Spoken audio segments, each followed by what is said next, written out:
All good. Well, welcome to the After Party podcast powered by AFA. My name is Connor Moroney, and today I'm joined by a very special guest, Enduro and Strongman athlete, Corey Phillpott. How you going today, mate? I'm good. I'm not tired today, which is good. Got a good night's sleep last night. So. Brilliant, mate. That's good to hear. Good to hear. Well, I would imagine. So I think the best thing, first of all, because there might be a few people that don't know who you are and what you do, but mate, I've been following you for a little bit now, pretty much since I've been doing this podcast. And mate, every time I see what you're doing, it's absolutely bonkers. So you're pretty much doing like enduro and strongman courses and whatnot. And for those that don't know, these are just ridiculously long, very long endurance sort of sports where you're also taking on huge weights as well at the same time. So mate, you talk us through the last big session you did. It was the Strongman Marathon. That's right. Yeah. So the last event, the most recent event, I guess that I put on for myself was the World's Strongest Marathon.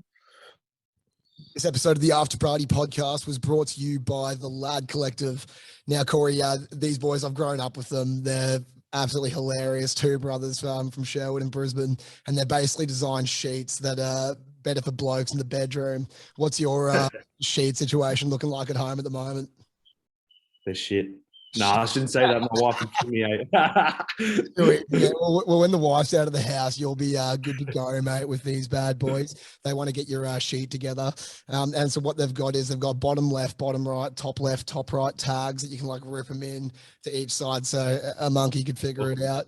40% cotton, 60% bamboo. They breathe bloody well, and they come up with zip up pillowcases and doona covers there. So mate, they're perfect for the fellas out there. I'm sure they'll definitely hook you up. I'll link them with you afterwards.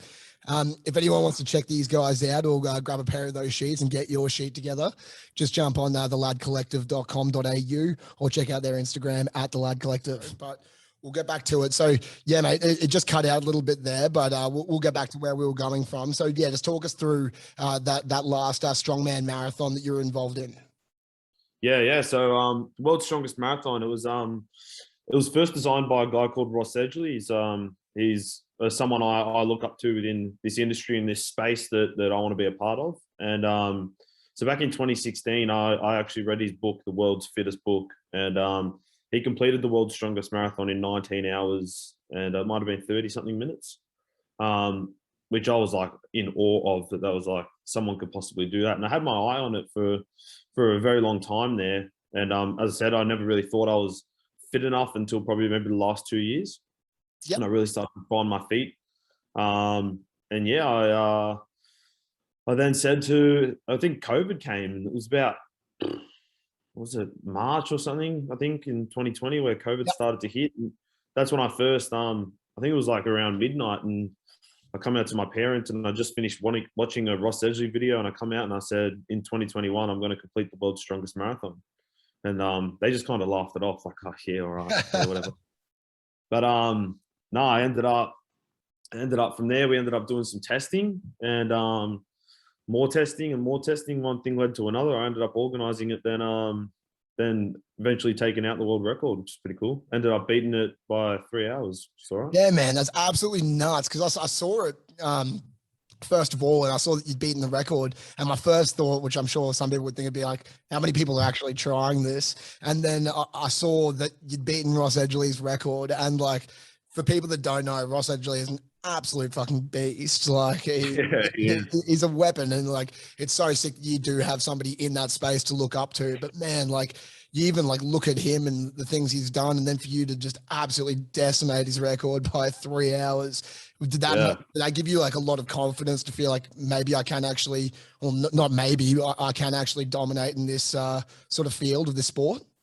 Yeah, for sure, 100%. Like it definitely gave me a lot of confidence to knowing where I'm at, I guess, compared to everyone else. I mean, Ross could have been a little bit less fit back then, and maybe he's a lot fitter now. So we don't know unless he tries it again, when we're on par together. But for sure, he is someone that I definitely look up to, and everything that he's been able to achieve is something that not that I have my eye on. I'm looking at stuff a tiny bit different compared to him. But it's definitely in that extreme sport space. It's something that I always like to keep my eye on, and eventually one day I'll be able to solidify my name and people recognize me as one of the best maybe in the coming years. It's definitely a top goal up there to be recognized as something like that. For sure, man, for sure. And it looks like you're on that path, definitely. So, man, before all this, because I mean, you're still young now. Yeah. Growing up, was there like any sport or anything that you were involved with? Like, what was your sort of like childhood in sport and like building up to something like this? What did that really look like? Yeah, well, I played at quite a high level of rugby league my whole Yep. time growing up. I was at the Cronulla Sharks for a little bit for Harold Matts, and for SG ball I ended up going down to Illawarra Steelers, which is just further down south. Yep. And yeah, my pa, he was my mum and dad, they got divorced when I was 6. Yep. So I moved out to the Sutherland Shire, and that's where I grew up. And my pa, he was almost like a father figure in my life. And you know, my old man, he was always there, but we just didn't have the best relationship. And my pa had actually passed away, and that was would have been I would have been 17 then. So I was just coming into the start of the SG ball season, and yeah, I said that I don't want to play rugby league anymore. Once he passed away, he was like the person that took me everywhere to get all, and he was my idol in that space was him. So for him to pass away, it was very hard hitting for me, and that's when I kind of went back to park football and went down a really bad path. In a year, I ended up putting on almost 40 kilos, so 38 kilos, I think it was from Yeah. memory. Geez. Yeah, so that was just in the space of a year. So almost, 800 grams a week. It was pretty crazy. And I just found this party life of just drugs and alcohol just insane. And Yep. I don't know, probably a lot of people can vouch that happens in park football, and some people take it to the extreme, and it might have been, yeah, I just fell down the wrong path, and I knew it wasn't for me, but just kept on doing it anyway because it's what It was park there for football you. was, Yeah. yeah. And back then I thought my mates were always there for me, so I was quite fit up until that point. Yeah. And then for me to get out of that path, I ended up moving to the Blue Mountains, but I was on a massive come down after a really big night out. I think I hadn't slept for like 5 days, which is pretty insane. Yep. And I actually parked my car. I'm getting goosebumps just telling the story, but Yeah, for I was sure. parking my car. I parked my car at this train station, Loftus train station, and I ended up calling my dad, who I didn't have a really good relationship with growing up. And I said to him, like, my life's going nowhere. My life's screwed. Like, I don't want to be here anymore, blah, blah. And if he didn't answer the phone, I probably wouldn't be here today, because I was definitely went to that train station for a reason. Yeah. And the next day, or within the next 2 days, I moved an hour away from my mates, over an hour away from everyone who I thought was my mates. And from there, basically changed my life. For sure, man. Yeah, that's such a big story there, especially that you've come out of it and shown such like good growth from there. It's a funny thing because obviously, like, I've played a lot of club rugby myself, and going from those levels where you can be like around the right crew when you're with, like, as you said, maybe like the Sharks boys and stuff when I was doing like Reds boys, and then you can go back to a club sort of level and you can be in a mixed bunch of people that are all sort of doing whatever. And if you're going through some stuff, man, and you get onto the whole drinking, drugs, and partying a little bit too much, especially at that age as well. Like, you just come out of school and everything, it's all new, and so you dive headfirst into it, not really knowing what the other side can look like. Was training and everything like that a good, I guess, light at the end of the tunnel for you and kind of bringing you back out of that? Was that a big focus initially, or was it sort of down in the dumps for a little bit after that, once you did get kind of separate yourself from what initially caused the trouble? Yeah, when I separated from, like, when I moved away, moved out to the Blue Mountains, and I guess I separated myself from that group and that environment. Yeah. That was a massive turnover, but I was really, because I had gone so far down the rabbit hole, I was really just trying to find myself and find out, what do I really want to do with my life. For sure. And I wasn't really fitness did play a little bit of part. Like my dad's side of the family is so healthy. They're all ultra runners, you know, they all do these crazy things. But and I adored for runs here and there. I was in the gym, but you know, wasn't really consistent and wasn't losing many kilos and stuff like that. But then a big turning point was when my old man, I couldn't finish this thing called it was called the Nepean River Run, and it's a 6K loop. Yep. And I couldn't even get up one side of it. I couldn't even go 2.5 Ks. It was absolutely crazy. And my old man, he had actually rung me, not rung me. He woke me up at 4 a.m. one morning, and he said, "You're coming to do a half marathon with me, just 21 Ks." And I was like, "No, I'm not." And he goes, "Yeah." He goes, "Yeah, I'm sick of you being a fat shit. Get up." And that day I went and ran a half marathon, and that's what really changed my life and my mindset. Yeah, crazy, man. I mean, I don't know about you, but I'm sometimes in a training aspect, I kind of need that hard love in a way of like, just get the fuck up, we're going, like you need to do it. Because if I let my brain take too much control of that, I'll probably end up taking the break. Do you think at that point in time you did kind of need that kick up the ass a little bit of just like that sort of get up, we're going sort of attitude? Yeah, definitely. Like I knew that I missed like the hard training.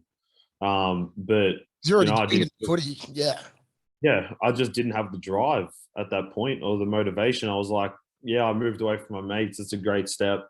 Yeah, it'd be cool to lose a couple of kilos, but yeah, I wasn't really too focused on it at all. And once I ran that, I could not even walk. I collapsed at the end of it.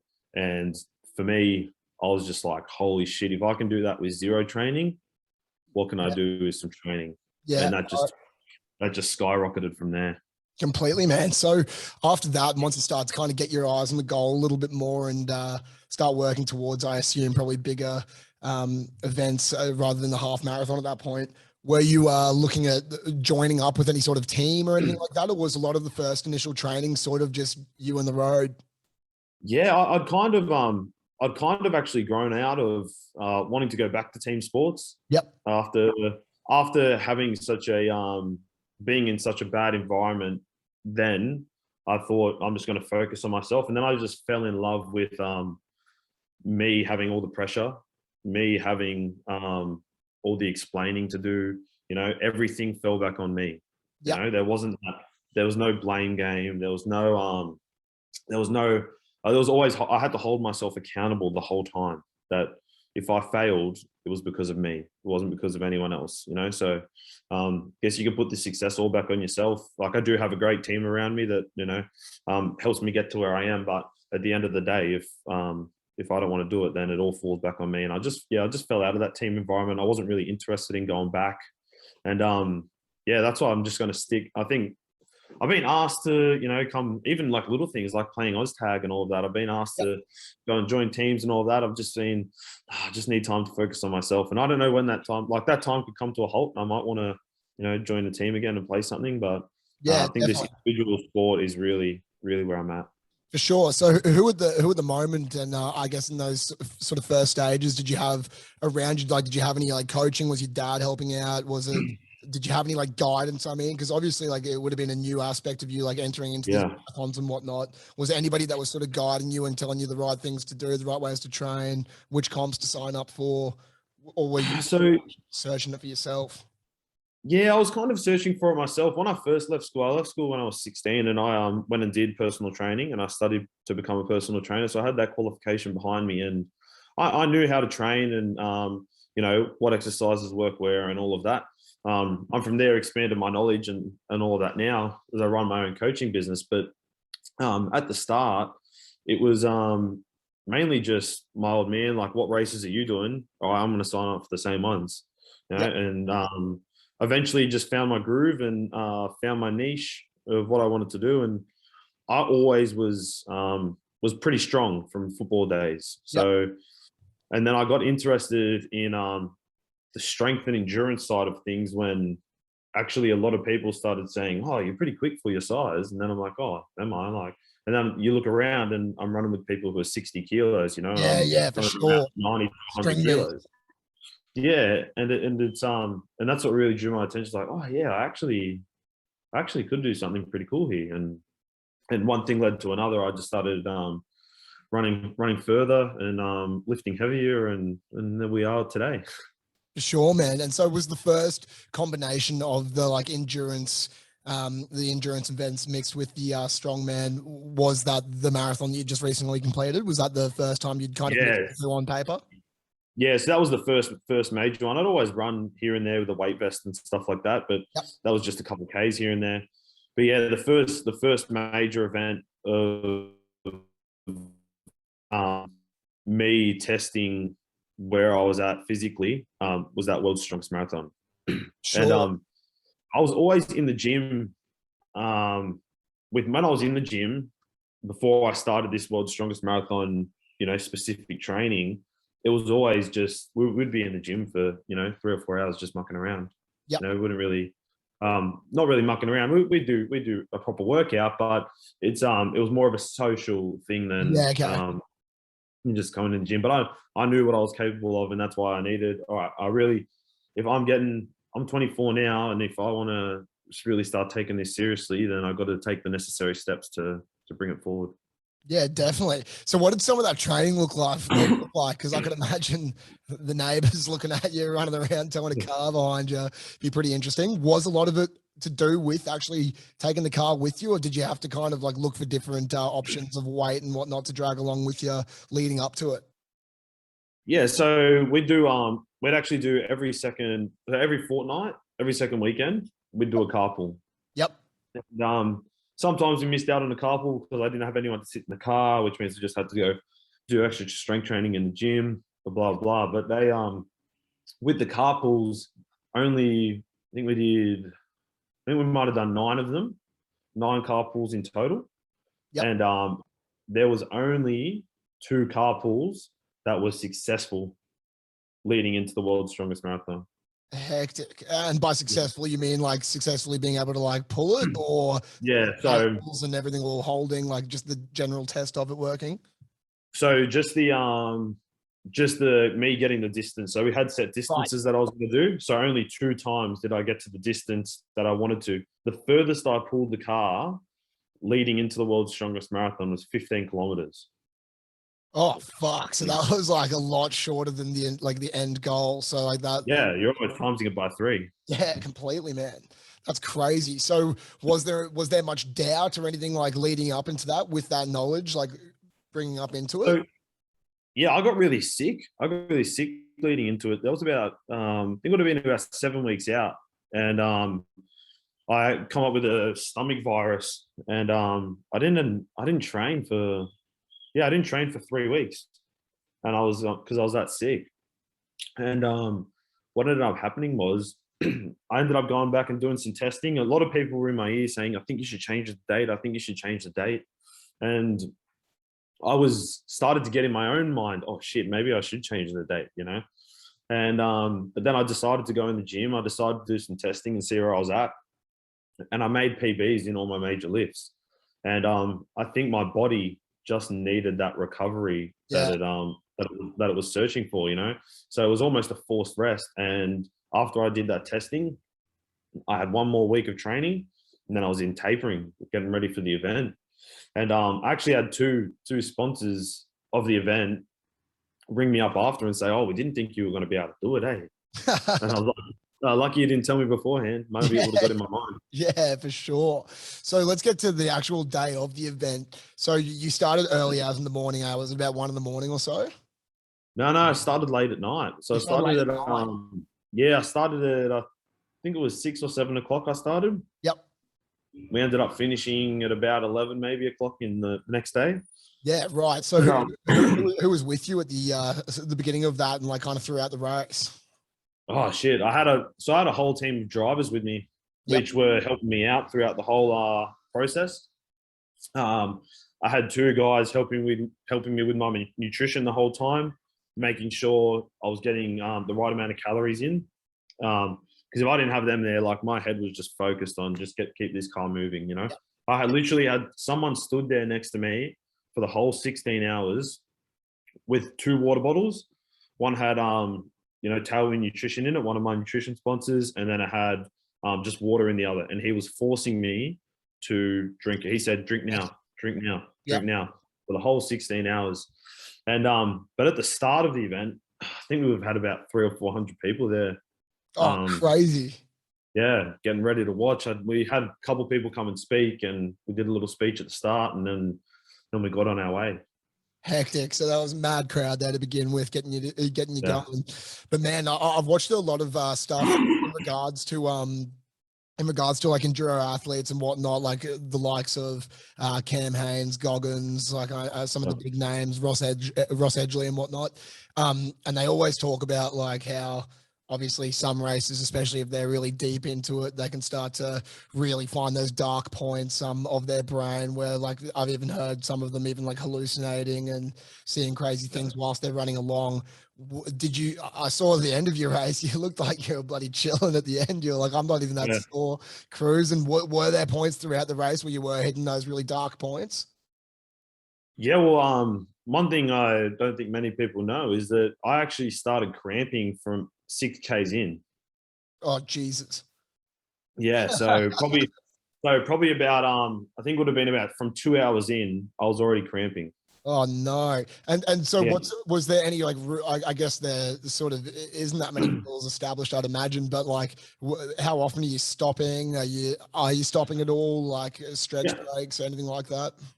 So we had a plan of that we would do 3 laps, which was 4.5 Ks. Yep. And then have about a 10-minute break. Okay. And then we'd go again. So that would get us about an hour and a half to do 5 Ks, which would have got us, I think, below 15 hours. Yeah. But what ended up happening was over time, when things got a little bit sorer, we had to improvise. And what we were doing was we would have, I would have someone there with a stop clock. Every single lap, I would stop for a minute. Yep. And then after 3 laps, I'd stop for 5 and I'll get a massage and everything like that.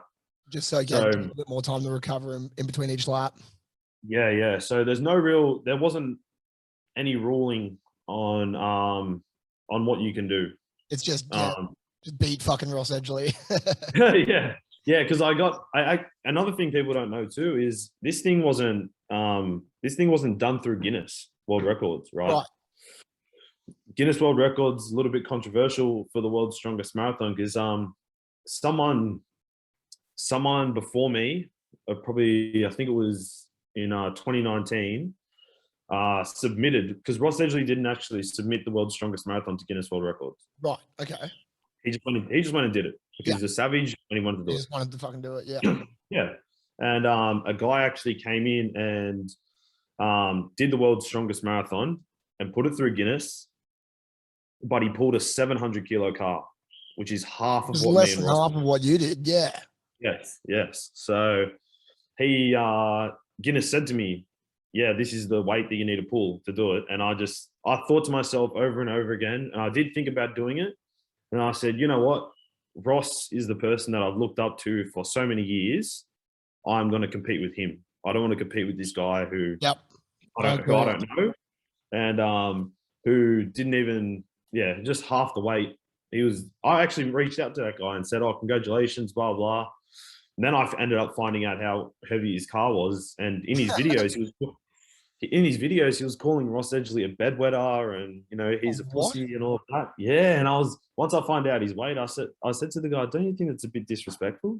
Yeah. Oh, especially like a pioneer as well. It's not like he's just like some who's like had a crack at his, but like, and less than half as well. That's like, I mean, that's what I was. I was cacking up at him, but yeah, he had his little limelight for a little bit. Sure, man. No, I agree. I think that's like a good call of what you did to definitely go with the big dogs rather than that. Than that bullshit. Yeah, 100%. So what has there been any talk since then with Guinness or anything like that, or is that now technically the standard, the 700 kilos? Oh yeah, that's just. I was actually been talking to my team, before when we first finished. It's like, oh, next weekend we should just go and do the 700 kilo car. Yeah, just to try and ruin his life. Yeah, because this guy had done it in he did it in under 10 hours. He did like 9 hours something. Yeah, right. So everyone was just going, how the fuck did he do that? Yeah. Yeah, I was thinking, what the hell? You did that? You beat Ross by that much. And he was quite a smaller bloke too. I was thinking. So I was just trying to put two and two together. Then he personally told me how heavy his car was. Then I got an email from Guinness, and I was just thinking, what the hell? Ah, But oh, yeah, nah. I nothing. think that's why yeah, Guinness doesn't really mean much to me because Yeah, no, I think athlete to athlete, everyone knows where we stand. definitely, man. And it's also amazing as well. Like you got published in Men's Health as well, which I'm sure that would have been huge for you at the time, man. That's Massive. like the peak of what you'd want, I'd imagine. Yeah. Was that big news when you were contacted by them? Yeah, yeah. I was my phone did not stop going off. We had a Yeah. publicist who we hired towards the back end, and everything was going a bit crazy. It's obviously died down now a little bit. We're Yep. getting ready for our next event, but yeah, definitely it was I felt like a celebrity for a little bit there. Well, I'm sure there'll be plenty more of that to come, man. Once people see all these new events coming up. But man, as well, that event was very close to home and special to you as well, as it was linked with your charity, Yeah. Child Safe. There, if you want to talk a little bit about that, your relationship with them, and what sort of sparked linking this up with your events. Yeah, for sure. I mean, when my son, he's 18 months now, and Congrats. when my son was born, my wife, she started to feel the full force of PTSD from suffering from child abuse, and that really when I did some more research, I couldn't really find out how someone's meant to support someone who's been through child abuse. So it Yeah, was a big eye opener for me. And then I had been speaking to another athlete, Damien Ryder. He's done some pretty wild stuff in the extreme world, and he actually did a couple events for Child Safe. So he said they're a really great charity.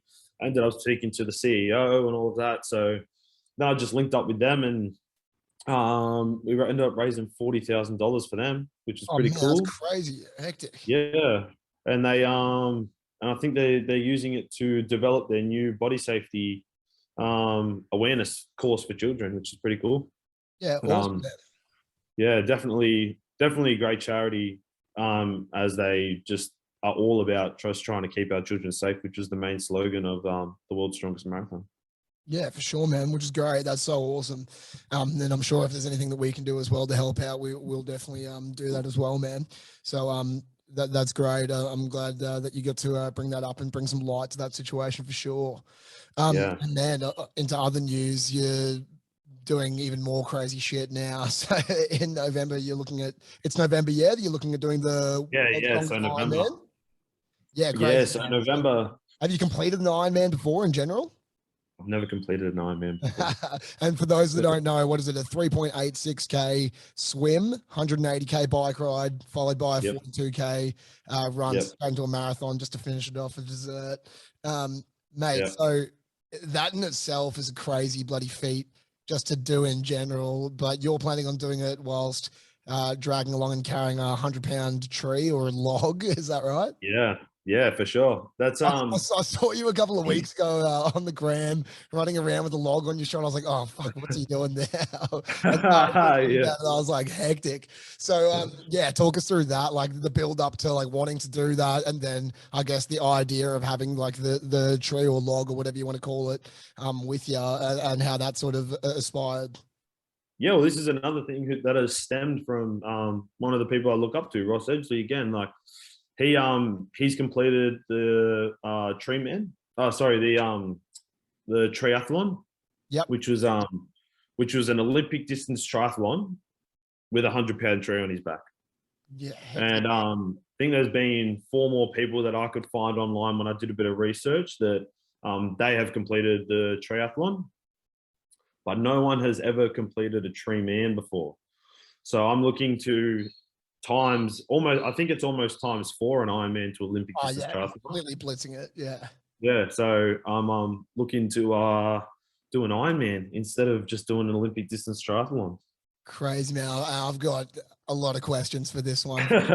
So, like, I assume with you guys will have to find like some sort of log or whatever. You're gonna I assume you'll have to use one different than Yeah. what you train with. So the original swim leg, is this going to be dragging? Is that going to be from your feet or from your back or? Yeah, so I've got a little harness that ties from my hips, Okay. and it goes directly behind me Yep. from there. So and then we got a custom harness made by an upholstery company. Yep. down here in Sydney, and they made the harness for. It's going to sit on my neck, almost like a squat, like a barbell would. Yep. Yeah, Yep. and that'll be like that for the bike and the run. For the bike and the run. Bike and the run, yeah. Hectic. This is going to be absolutely nuts to watch. And I mean, and has all the training for this has obviously begun? Have you done the testing and whatnot on the bike or anything yet with this log? We haven't started riding with the bike. We started running with the bike, and we started swimming with the log. Yep. Started running with the bike. What am I doing on about? Yeah, we're running with the log. Yeah. we started running with the log and swimming with the log, but we haven't started riding with the log yet. We're just getting I'm just getting used to the road bike at the moment, just trying to find my feet on it. I hadn't ridden a bike in probably over 10 years, so it's so I'm just trying to find my feet on the bike first before we and get used to going on the roads before we put the log on my back. But yeah, training. I'm on my 3rd week of the training block, 20-week training block now. So it's getting it's quite chilled at the moment to what I'm normally used to, but I'm just following the process. Definitely.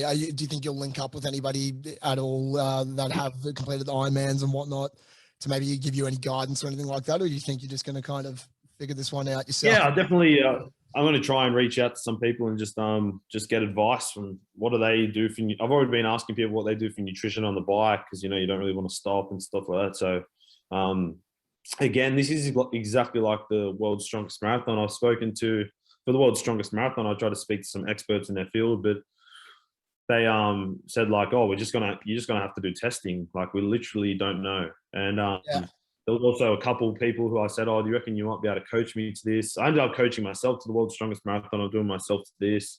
And actually I spoke to a couple of people and basically all of them said, we can coach you, but we don't want to because we don't want to be the reason that you fail. Yeah, okay, gotcha. So this is like very uncharted territory at the moment, especially with the World's Strongest Marathon and now this. So I think I'm going to stick to coaching myself.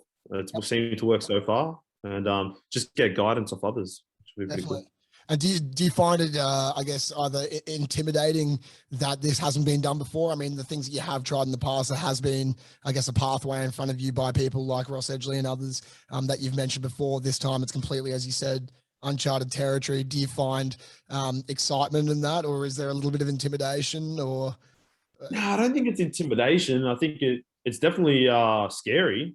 You know, like it's definitely like, oh shit, like no one's done this before. Is there a reason for that no one's done this before? So, but I definitely get excited about something that scares me too. Like if I'm scared, I'm like, let's go, let's give it a crack. There's no because no one's done it before. There's also generally like there's no rules. Like how are you meant to do it? So do I have breaks, have non-stop? Like I'm just going to figure all that out at the time. But I'm definitely going to try and be cracking Ironman cutoff time for this. Yeah. Which I think is like 24 hours. Yep. So definitely going to be trying to crack, which I think is easily achievable, to be honest. But we'll just have to wait and see. Definitely, man. That's going to be so awesome to see. And I spoke to you probably a couple of months ago, I think, and you'd mentioned that I think it was you were set up to go for a marathon or half marathon with your brother, and then you'd torn your hammy, and you still ended up walking it anyway because you're an absolute psycho. But it got me thinking as well, there must be like a lot of potential for injuries, like soft tissue tears and all that sort of stuff when towing all this stuff, no matter what pace you're going at, like you're still dragging heavy objects and whatnot. Have you found that being a big problem, or do you have really good recovery systems in place to make sure that you can kind of stop that and combat that? Yeah, I've got pretty good recovery systems in place, but also I think strength work comes a massive play in all of that in injuries. So you find a lot of endurance athletes might get injured because their strength work isn't always up to scratch. Yep. And strength work might not necessarily be that I'm going to lift 3-rep PBs all the time and stuff like that. It might be doing some EMOMs and 15 to 20 reps of enduro and stuff like that. So it's not always lifting heavy. I might just be on the resistance band. It's nothing too exciting. But doing the little 1%ers definitely prevents me from stuff like that. I still have a torn meniscus and MCL at the moment. I haven't gotten that fixed for about 3 or 4 years. Yeah. So Okay. I've just worked around it. I'll probably feel it when I'm maybe 40, but I'll worry about it then. Yeah, definitely. No, I did my meniscus last year, and I feel like you can pretty much get away with it for a good while. Yeah. Um, Yeah. yeah, man. And Injury also, wise, I'm pretty good, man. Injury wise, I'm pretty good. yep. It's I had the torn hamstring that I did stupidly. I was doing sprints, which I never do. Yeah. Us boys were all racing together, and but yeah, I was meant to do that 50K with my 30 kilo weight vest on and my old body weight, and that's what I ended up pulling the pin on. That it was just too risky. Yeah, definitely, man. We still ended up doing the 50Ks, which is good. Yeah, I know. I remember you said that. I was like, Jesus Christ. And mate, as well, I was also going to ask, like, diet wise, you must just be nonstop bloody eating at this point. Is that the case, or are you looking at your weight? Is there anybody that is looking after your nutrition, or is it just again sort of something you've built up over time and gotten used to? Yeah, during the World's Strongest Marathon, I was basically on a seafood diet. I was just eating anything and everything, like just to put on as much weight as I could. Yep. I put on weight pretty easily. I ended up putting on, I think it was 16 kilos over the course of the World's Strongest Marathon. Yep. Which is a lot. And especially now with exercise, like. Yeah. So I'm back down. I'm 5 kilos off my original weight of where I was. So I'm still losing a bit of weight with all the cardio and stuff that I'm doing. I'm not eating as much now. Yep. But yeah, no, I don't have any set nutritionist or anything like that. You know, I just got a nutrition sponsor to come on board now with supplying me with meals and stuff, because cooking is, I don't like doing it. Yeah, no, it can be the worst part of bloody dieting. So it's good to have them on board. Probably announce that coming up soon, but yeah, nothing too extreme. I don't sit there and do a nutrition plan, nothing like that. I know what's healthy and what's unhealthy. As long as my diet consists of coffee, I'm getting through. That's it. And then I also had another question was, with all this like enduro strongman, like obviously the growth of the sport is obviously starting to get bigger and bigger worldwide. There are more predominant athletes coming through and being competitive. It's not just like the one bloke like Ross Edgley just making records and whatnot. We've got the likes of you as well, who are even breaking records and moving up to it. Do you think that they will start to follow suit with competitions such as like the strongman competition or like CrossFit and whatnot, for instance, where they will have these events where they do, instead of becoming like a single time-based sort of thing, do you think there will be events where they do like go towards like a competition or a race, for instance, or have more of that sort of like visual audience and whatnot there, that they could like a competition competing, if that makes any sense? Yeah, I was literally talking to a mate about this the other day. That would be cool to put on an event, some sort of event like that, where like it might be a half marathon tire flip, truck tire flip, like all these random stuff like that where you're mixing the two worlds. So, I speak to a couple strongman. I have one of my closest mates is a professional strongman, and we formed a very close bond over this World's Strongest Marathon, because we were combining these two feats. And the strongman community like really stood up to what I did. I had their massive support, which is awesome. And I really think with this thing growing, when you see like a guy like David Goggins, going to do 24 hours of chin-ups and then running ultra marathon, and you see the likes of Ross Edgley, complete different body shapes, but could compete in something like that. Yeah, definitely. And I think if there was a competition set up, it's a lot. There's the thing I realized, there was a lot I needed to put in to do this World's Strongest Marathon event. I organized the whole thing myself. Yeah, okay. So it was. And you're also working as well, aren't you, man? Yeah. Yeah, I'm working full time as a carpenter. So yeah, and so that's like what people don't realize as well. Like, it's easy when you're like solely professional athlete and all you got to do is just train and eat and chill all day, but you're also working, getting this event set up yourself and whatnot. Like, there's a lot of shit to put into it as well, as simple as just training and rocking up to your event.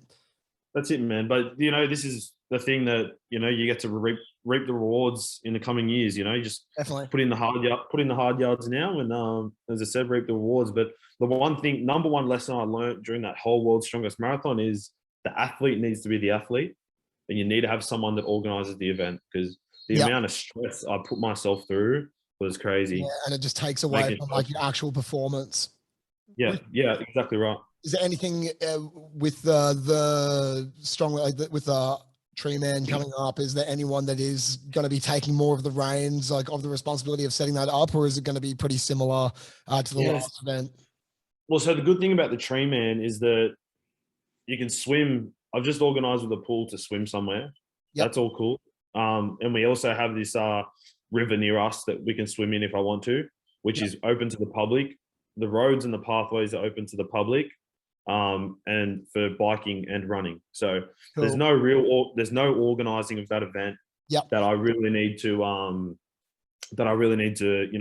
organize. But for the world's strongest marathon, I had to have public liability, shut down all the events, make sure everyone checked in for, especially COVID measures were in there. And it was pretty big and pretty tiring trying to get it across with council. And the next event that we've actually already started planning the next event after the tree man, because that one is going to take a lot of planning. Yeah, okay, gotcha. Keeping that one under wraps, or yeah, I'll tell you off there. Great, man. Sounds good. Too easy, bro. Well, look, that's all I've got for you now, and you're absolutely killing it in everything you're doing right now, and you've got all the training coming up. So hopefully everyone watching this gets behind you, and the train keeps growing for you, man. Thanks for coming on, bro. I appreciate it, and hopefully once all these bloody borders fuck off, I can get down to Sydney because I want to see that thing in person, man. I'll haul ass down there to watch that. Scream at you from the bloody sideline. Too easy, man. I truly appreciate you having me on. Of course, man. Of course. So where can everyone find all your stuff? We've got you on Instagram at Corey Phillpott. Yeah, just Corey Phillpott _ on Instagram, and website's currently I've got a new website getting made at the moment, but that should be up and running soon. But all news for the event and everything, is that all going to be there, or is there anywhere else to find it? Or that'll all be done through my Instagram, and then I don't have Facebook, but I'll get someone else to be uploading all that stuff through Facebook and all the other news outlets that we can get onto. It'll all be pumped through there. Easy as, bro. Too easy. Well, I'll keep you on after this, but thanks for watching the After Party podcast. Go check out all Corey's info there. You can follow me on Instagram. If not, check out the new After Party podcast _ page on Instagram, or Advisors for Athletes and AFATV on YouTube. Too easy. Peace out.